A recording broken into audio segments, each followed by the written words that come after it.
eyes, merong nakikita. Pag nagpunta ka sa isang lugar, may nakita ako doon. Ayan, may nagpapakita. Hinaharas yung paningin, eyes.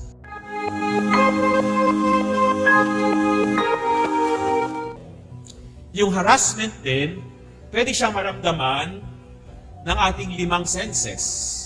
Number 1, next, eyes. Merong nakikita. Pag nagpunta ka sa isang lugar, may nakita ako doon. Ayan, may nagpapakita. Hinaharas yung paningin, eyes. Next, ears. May naririnig. May mga lagabog. May mga parang naglalakad. May parang humihiyaw, may parang tumatawa, may parang umiiyak. Harassment sa ating sense of hearing. Touch, ayan. Sa gabi, natutulog ka. Piling mo may dumadagan sa'yo. Gusto mong sumigaw, hindi ka makasigaw. Gusto mong gumalaw, hindi ka makagalaw. Yung namang iba, pagising nila parang may mga kalmot-kalmot. May mga pasa-pasa. Yung iba, may mga karanasan na parang may mga tinatanggalan ng kumot, tinatanggalan ng damit.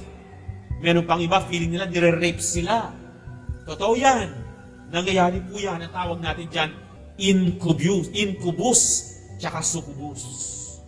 Kung babae ka, at sa iyong pagtulog, may dumadagan sa iyo, merong nagtatanggal ng damit mo, kumot mo, at parang ginagahasa ka, nire-rape ka ng spirit. That is incubus.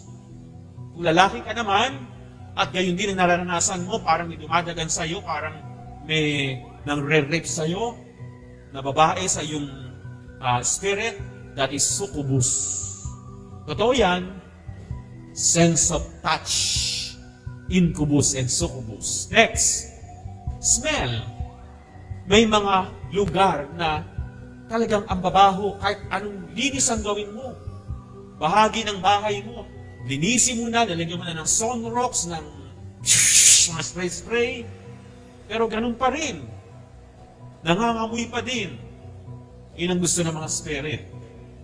Taste. No? Epekto sa ating panlasa. Hindi dahil may COVID. No? Kundi dahil naiiba yung dating masarap na panlasa mo dahil inoppress ang sense of taste mo, hindi ka na makakain ngayon. Ayaw mo na ng pagkain. Para ano yan? Para pahinain ka. Other areas sa buhay ng tao, emotions. Palagi kang malungkot. Wala namang rason para malungkot. Emotions. Then, after emotion, imagination. Ayan, marami ka na-i-imagine. Pag nagdadasal ka lalo, parang may ipinapasok sa yung mga iba-ibang mga kaisipan. No? And then, ayan, sleep. Ginagambala sa pagtulog. Next, memory. Pilit ibinabalik sa iyo yung mga negatibong, mga pangit na karanasan na lumipas na maraming taon. Yan, memory. Next, yun yung direct. Di ba sabi natin, direct physical attack. Yung evil spirits, sila yung direct nang haharas sa iyo. Pero aside from direct, eto may pangalawa. Extraordinary demonic harassment may also come through persons who desire to harm us without our knowledge by utilizing occult means. Ano ibig sabihin yan? Mga nagpapakulam. Ayan.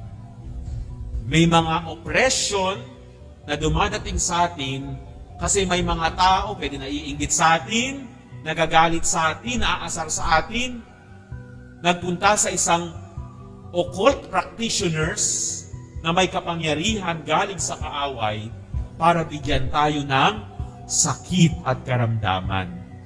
Yan yung indirect. An example is when a person contacts a witch or wizard, mangkukulam, in order to cast a spell against us. Alam po, iba sa inyo, may mga kakilala na may ganitong karanasan. Kinulam, binarang. Yun, may mga ganyan. Ginawa ng masama. Next. Ayan, no? Next slide. Spell. An evil spell is like a blessing but reverse. Di ba? Pag nagsisimba tayo, nag-aas tayo ng blessing para basbasan tayo. An evil spell is like a blessing in reverse. Kabaliktaran. Bakit? Sapagkat sa spell, ang tinatawag ay demonyo. Sa blessing, ang tinatawag Diyos para magbasbas. Sa spell, ang tinatawag demonyo to intervene para magbigay ng sakit at karamdaman sa pamamagitan ng sorcery at witchcraft. Curses. Curses are blessings. Ibig sabihin, sumpa. Curses are blessings in reverse and curses invoke evil. At ang origin palagi ng curses, demonic. Because of the intervention coming from the demon. But remember this. Those who live good Catholic lives are protected by the blood of Jesus from all kinds of curses. Tandaan po natin yan, ha? Those who live good Catholic lives. Kahit gaanong sumpa, gaanong spell, gaanong kulam ang ipadala sa iyo, if you are living a good Catholic life, living always the state of grace, yung pinadala sa iyong kulam, sumpa, spell, ano mangyayari? Back to sender. Because you're protected by the Lord. Pero bakit, Father, epekto sa akin? Eto, mamaya pag-usapan natin yan. Baka may openings ka. Baka may bukas na pinto sa iyo. Yun. Next. O, ayan. A curse can be divisive. Pwede yan na mag-break ng marriage. Ayan. Business to fail. Pwede rin na may sakit. Yan ang dulot ng mga sumpa. Ano signs nito? Depression. Next. Pwedeng merong depression, sickness, infertility. No? Ibig sabihin, hindi mabuntis-buntis. May mga ganyan, di ba? Halimbawa, boyfriend tsaka girlfriend. Nag-break silang dalawa. Yung boyfriend nakakita ng panibagong girlfriend. Sinumpa nitong girlfriend na ito, hindi kayo magkakaanak kahit anong gawin ninyo. May ganyan. Breakdown of marriages, no? And then, balik tayo doon, balik. Family history of suicide. Father, sa pamilya namin, nakailang beses kami nagsa-suicide. Tito ko, tapos sa pamilya namin, blah, blah, blah, blah, blah. Maybe there's a curse. Next. Spell. Ito naman ang spell. Yung spell, also known as malefice or hex, most commonly used means to achieve evil. Anong sample itong spells? Next. O, ayan. Gumagawa ng object galing sa strange materials. Next. Symbolic yan, ha? Next. Tingnan natin yan. Next. Okay, next. Yan, direct way. Direct way ng spells. Pwedeng ihalo, no? Itong mga bagay na ito, hinahalo sa pagkain. Para ano mangyari? Sumakit yung tiyan. Pwede rin gayuma. O, may totoo yan, ha? Gayuma. Hinalo sa pagkain para mapa-in love itong tao na ito. We call that spell. Direct spell. Next. Indirect. Gumagamit ng mga bagay-bagay na pag-aari ng gustong patamaan ng spell na yan. Picture, damit, dolls, puppet, and animals. Next. Ang tawag natin dyan, transfer materials. Anong sample niyan? O yan, next. Mga manika. Kung anong gagawin mo doon, ganun ang mangyayari. Kapag tinusok mo dito, palagi masakit yung dibdib.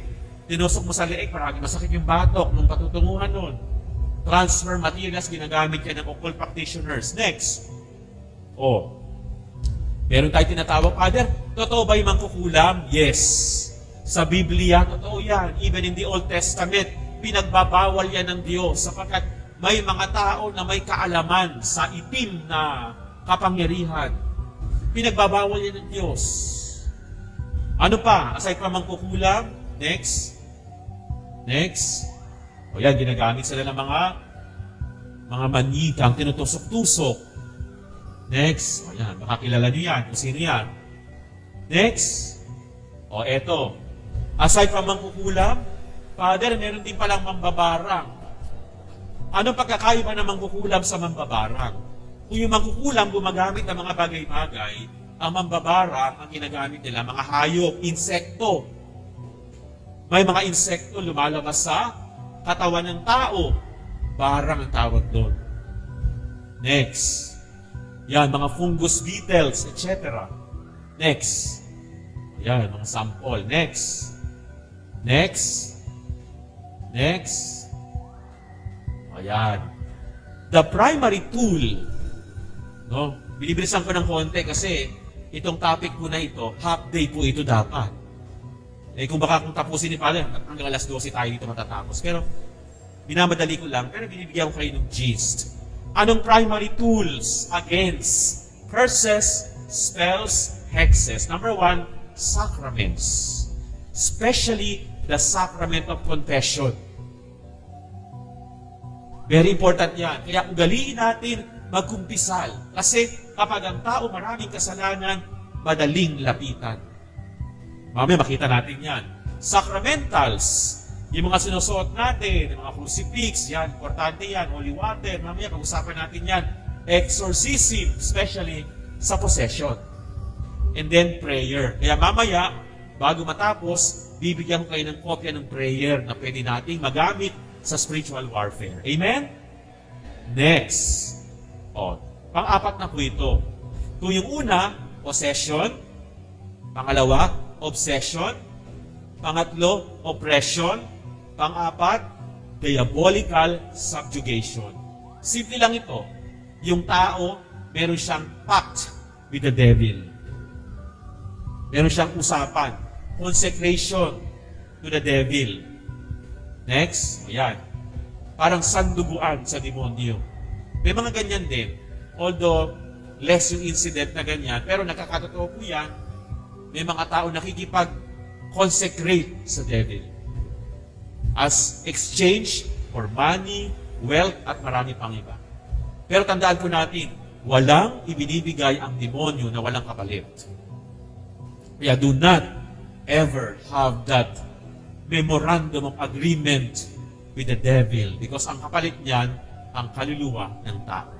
Next. O, itong madalas. Yan. Itong interesting. Infestation. Ang infestation sa Tagalog, pamumugad. Pwedeng ang demonyo nasa bahay, nasa bagay, nasa hayop. Number 1, next. Pamumugad.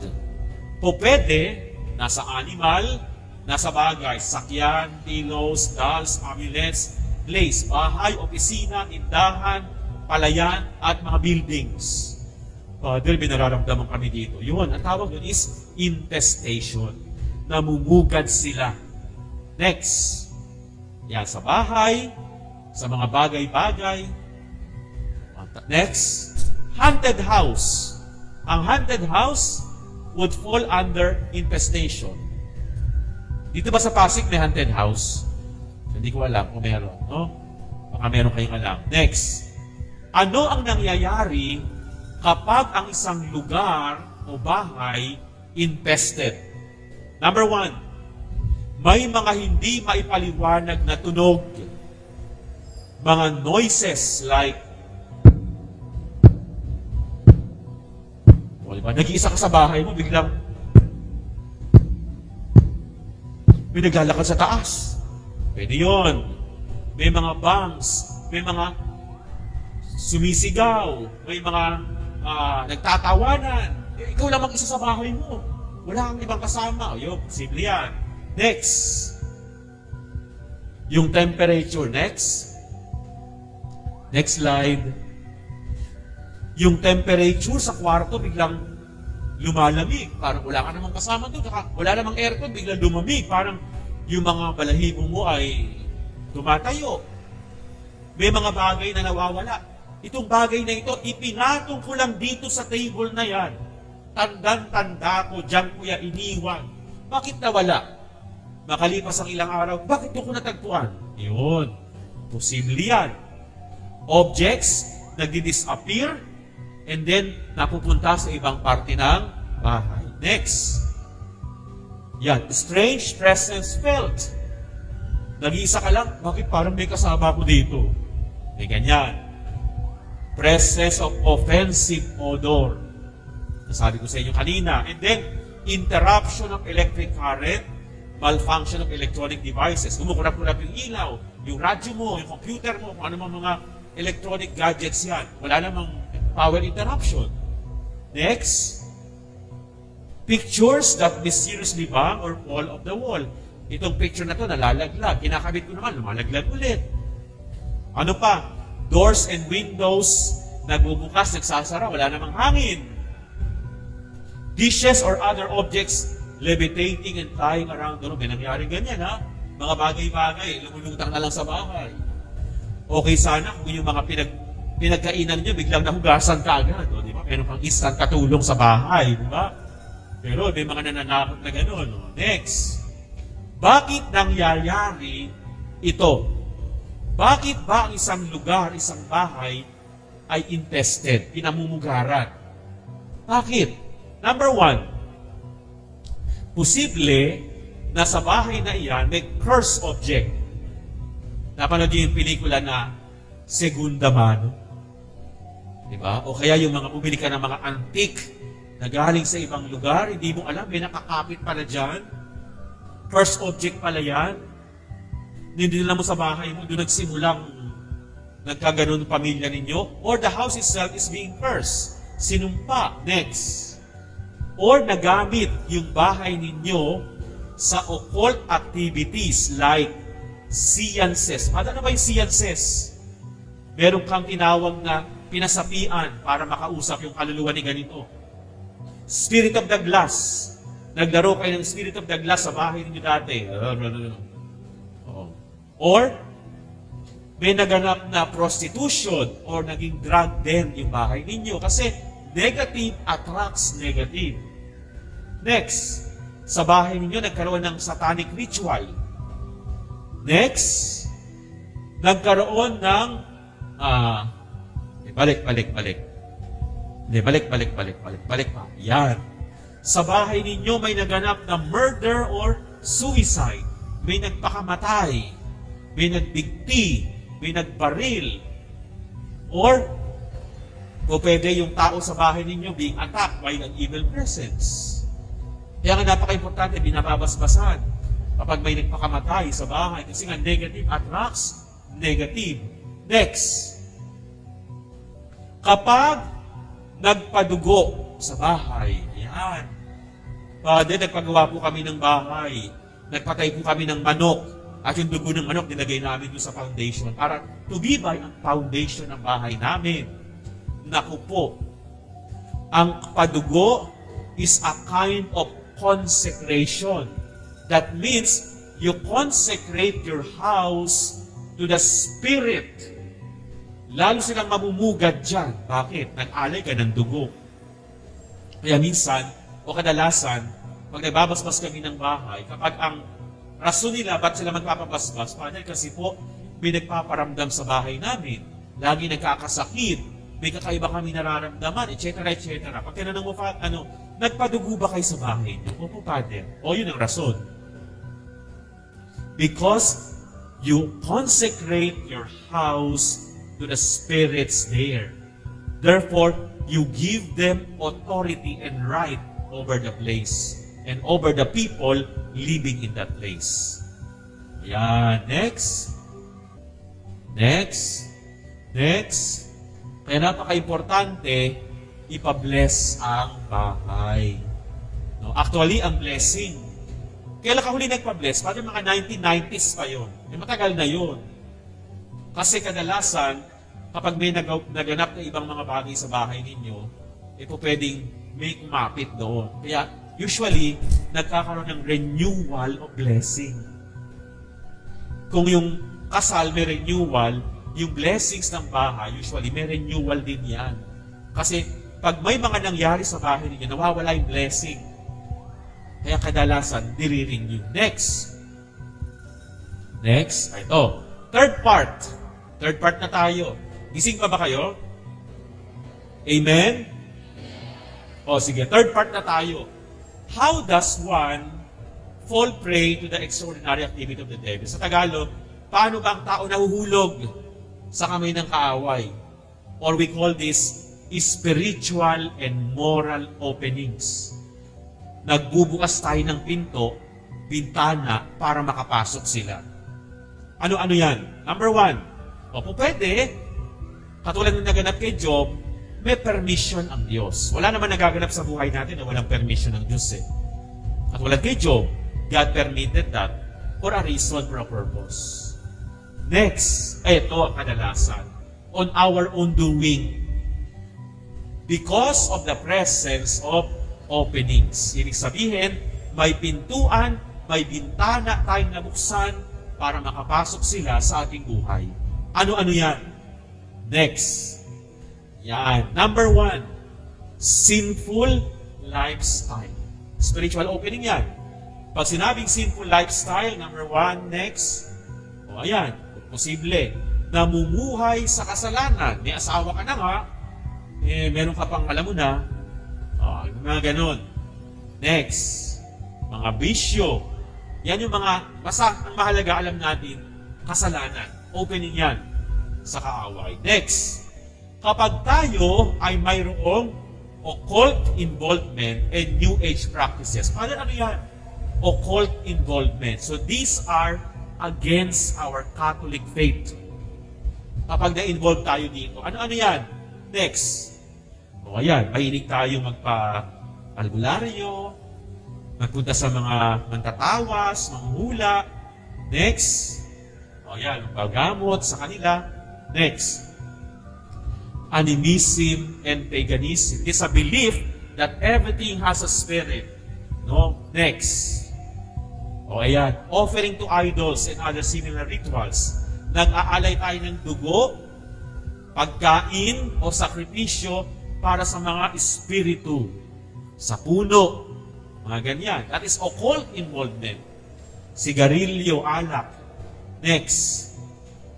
Mahilig tayong kumonsulta sa mga spirit guides, familiar spirits, ancestral spirits, and guardian spirits. New Age din ito. O yung automatic handwriting. Kala sinapian siya ng lolo ko, tapos nagsulat ng ganyan. Next. Divination using rod and pendulum. Yung mga ganyan, no? Yung mga naghahanap ng tubig. O, yung mga ganyan. Occult din yan. New Age. Mahilig tayo sa astrology. Ayan. Next. Horoscope. O, yan ako. O, Sagittarius. O, Libra. Ito ang mangyayari. O, di ba? Next. O, bolang kristal. Sa Quiapo. May mga ganyan. Next. Feng Shui. Naku, ano, ayan. Hindi ka naman Chinese. Mahilig ka magpa-Feng Shui. Naku, yung pintuan mo, hindi dapat dyan yan. Yung higaan mo, hindi dapat dyan yan. Kasi mangyaring malas sa'yo. Gusto ba ng Diyos yun? Dahil yung pintuan mo ganito, magiging malas na ang buhay mo? It has an effect in our faith in God. Ibig sabihin, minsan sabi natin, paano? Wala namang mawawala. Naniwala ka. No! Anong walang mawawala? How is your faith in God? Anong pananampalataya mo sa Diyos? Is it 100%? Hindi na. Nabawasan na. Kasi nagtiwala ka sa Feng Shui, naniwala ka sa astrology, naniwala ka sa hula-hula. O hindi na 100%, 85% na lang ang binigay mo sa Diyos. Yung 15% nandun sa Feng Shui, nandun sa mga agimat, etc., etc. Therefore, the 15% will now become an opening to the enemy. Next, fortune telling, pahula. Next, yan, mga tarot card reading, mahilig sa ganyan. These are all openings. Numerology, palm reading. Basahin mo ang guhit ng palad ko. Tingnan nyo nga yung palad nyo. Palad ng katabi ninyo. Anong letter ang nakikita mo? Letter M. Ibig sabihin, makakapag-asawa ka ng matandang mayamang madaling mamatay. Si Father lagi manghuhula pa, no? O next, aside from palm reading, New Age books. Next, mahilig ka sa mga psychic healing, psychic, magnetic healing, yung mga magnet na yan, pranic healing, o yan, iba-ibang klase ng healing na yan. Next, pyramid power, may mga ganyan. Next, o yan, third eye. Ako, Father, meron po akong third eye, pinabuksan ko yung third eye ko. Very dangerous ang may mga third eye. Why? Because ang mga spirits na nakikita ng mga may third eye ay spirits na galing sa preternatural world. Saan yun, Father? Meron tayong material world. Saan yung material world? Dito. Material world. Nabubuhay ka sa material world. But meron tayong supernatural world. Saan yun? The world of God, saints and angels in heaven. But meron tayong preternatural world. The world of the demons. Kaya very dangerous kapag meron kang third eye. Ang mga nakikita ng may mga third eye ay spirits coming from the preternatural world. Kaya kung wala kang third eye, huwag mo nang pabuksan. Kung bukas ang third eye mo, sara mo na yan. Divination po yan. Next. Third eye is a door to the demonic. Yan po yung sinasabi ko sa inyo kanina. Next. Sorcery. Next. O yan. Kapag mahilig kang mag-spirit of the glass, karamihan ng mga napoposes, naglaro ng spirit of the glass. Sigurado ka ba na ang nakakausap mo dyan ay kaluluwa talaga? No. Lahat ng mga nakakausap ng mga naglalaro ng spirit of the glass ay evil spirits na nagpapanggap na kaluluwa. Next. Spirit questing. Yan. Next. Nagkukonsulta sa mga albularyo, mangkukula, mantatawas, mambabarang, spiritistas. Next. Mediumship, pinapasaniban.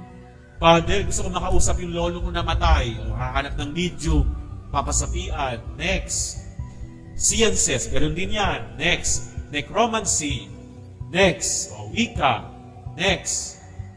Witchcraft. Next. Pangatlong dahilan, aside from occult involvement and New Age practices, meron kang ancestor, lolo, lola, kamag-anak na occult practitioners. Nagagamot, albularyo, nanguhula, nagtatawas, because the familiar spirits or the familiar spirit goes down from one generation to the other. Next. Yan. Next. Kapag ang isang tao, maraming naranasang trauma sa buhay niya or abuse, pwede rin niya maging opening. Pag sinabing trauma, next. Naka-witness ka ng murder, suicide, aksidente, pwede maging trauma yan. Next. Next. Abuse, sexual, physical, psychological abuse. Posible yan na opening. Next. Those who go through these experiences can end up living in the dark emotions of anger, resentment, and revenge. Next, kapag hindi sila gumaling yung negative emotions nila, nawi-weaken, humihina yung kanilang relationship sa Diyos at nagiging opening yan to the devil para mangharas sa buhay ng tao. And finally, unforgiveness. Kapag marami kang hindi pagpapatawad sa puso, pwede yung kapitan ng kaaway. Kasi nga sa spiritual warfare, negative attracts negative. Kapag marami kang negativity sa buhay mo, yan ay parang masarap na pagkain na gustong langawin ng kaaway. Next. Ayan. Pinakamahirap, magpatawad. Next. So, ito, pang-apat na. Malapit tayo matapos. Pang-apat, we need to purify our Catholic faith. Bakit daw purify? Kasi may contamination. Number one, anong contamination ng ating Catholic faith? Mahilig tayo magpapaniwala sa mga anting-anting, agimat, amulets, o talismans. Why? You know, anting-antings are infested objects. Why infested objects? Because ito ang mga bagay-bagay na kinargahan ng kapangyarihan from unknown source, not from the Lord. Galing sa albularyo. Bibigyan ka ng albularyo. Ito, suot mo ito, ha? Suot mo yan, ha? O, basta tuwing masala mo yan. Tapos, huwag kang pupunta sa patay. Kasi, mawawalan ng visa. O, sige. 3,000 to, ha? 3,000. O, yan. Ganun. O, yun. Anting-antings, talismans, they are infested objects. Why? Because they are charged objects. Kinargahan niya ng power, not coming from the Lord, but coming from the occult practitioners. Why? Remember, even the devil can give gifts. Can give gifts. Pwede silang magbigay ng kapangyarihan, magpagaling. Tingnan niyo ng panahon ni Jesus. Di ba si Jesus kaya niyang pagalingin ng lahat ng mga may sakit? Ano sabi sa kanya ng mga tao? Nagpapagaling siya sa kapangyarihan ni Beelzebul, ang prinsipe ng mga demonyo. Bakit? Kasi nga ang mga demonyo pwede magbigay ng kapangyarihan. Halimbawa, bibigyan kita ng kapangyarihan. Ako, demonyo, bibigyan kita ng power. Mga demonyo may mga ranggo yan. May mataas, may mababa, may mahina, may malakas. Bibigyan kita ng kapangyarihan. Ako, malakas akong demonyo. Bibigyan kita ng kapangyarihan, ha? Ako, mahina akong demonyo. Bibigyan kita ng kapangyarihan. Ako, pinakamalakas na demonyo. Bibigyan din kita ng kapangyarihan. May isang tao may sakit. O, ito, ha? Ang gumawa sa akin ito, pinakulam ako. Baka pangyarihan din yung gumawa sa akin ito, ha? Kapangyarihan. May kapangyarihan. Pag pumunta ako sa iyo, kaya mo akong gamutin. Pag pumunta ako sa iyo, dahil mahina ka, at mas malakas ang nagbigay sa akin ito, sasabihin mo sa akin, humanap ka ng iba. Hindi kita kayang gamutin. Mas malakas ang gumawa sa iyo niyan. That means, their power does not come from the Lord, but nanggaling sa power. Because even the devil could give gifts. Kaya ganun ang nangyayari. Kayo mga pangontra na kunyari, babayaran mo ng 2,000, 1,000, 5,000, meron pa nga, nagpunta kay Father, ang bili namin dito, 18,000. Makita mo yan? Bulong-bulong lang ng suot mo to, ha? Ganon. So, anting-anting, these are infested objects. O may mga iba sa inyo, may mga suot ng gano'n, no? Yung mga evil eye. Uso ngayon yun. Pakibalik. Ayan, no? Yung nasa ibaba. Evil eye po yan. Yan, no? Evil eye. Yan sa ilalim. Symbol po yan ng evil eye. Hindi po yan evil eye. Lucky charm daw to, Father. No. Next.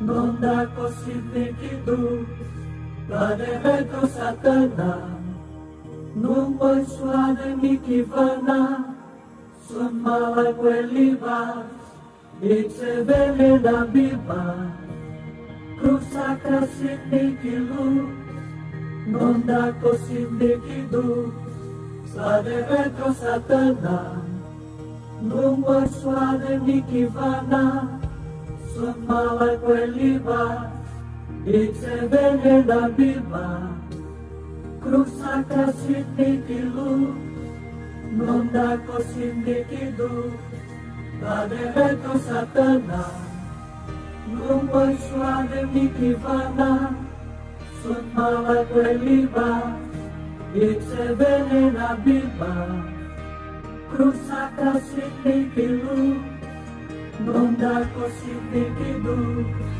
la retro Satana, non vuoi suare mi chi vana, son mala quell'iva, e se vele la biba, cruza casi nikilu, non da così nikilu, la retro Satana, non vuoi suare mi chi vana, son mala quell'iva, e se vele la biba, Cruzaka sindikilu, nondako sindikidu, badeveto satana, numoi suade mikivana, sun malai queliba, ite vene la biba.